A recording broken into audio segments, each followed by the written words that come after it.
Appilikeeshina iddoo sagalee iddoo kana qofa yeroo tokko kanatti yoo gattu inni iskiriinshuutii kennuuf kaasu haala kanaan yeroo tokko gizeen kana gattu kee argaa jirtanii yeroo tokko gizeen kana gattu iskiriinshuut naa godha.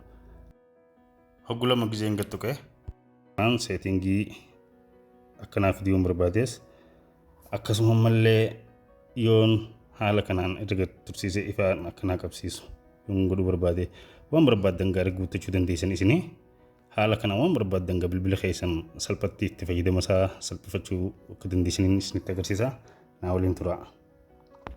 Argachuu tajaajila appii kana argachuudhaaf gaa asuma Google Chrome keenya keessa dhufnee maal jennee barreessinaa findjob.com hojii gizee barreessine haala kanaan sarchi irra godhanna gaa'e ergasii haala kanaan gizee nuu dhufe gaa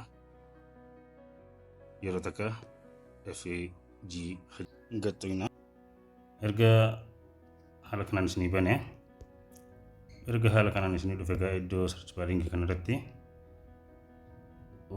saa jettanii erga barreessitan qubee jechuudha.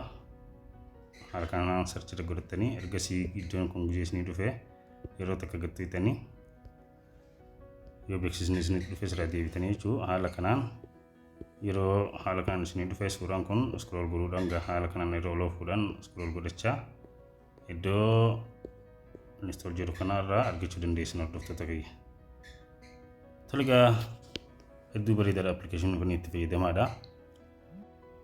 Erga appilikeeshina gabbuufannee gaa hordoftoota kiyya wanni godhuu qabnu irraa saqqifannee ergasii open setting kajuu kana erga banne booda gaa haala kanaan installed apps kajuu kana tuqannaa ergasii immoo bottom mapper kajuu tuqannaa ergasii ofirra jiru sun on irra deeffannaa ergasii gaa haala kanaan erga nuu dhufe hordoftoota kiyya permission isaa laannaaf allow kajuu tuqannaa ergasii immoo press side volume up irraa gadi kana yeroo gochuqaase okay irra godhadhaa isaan akka waniin barbaachisan naaf hojjetu godhuu danda'a jechuudha.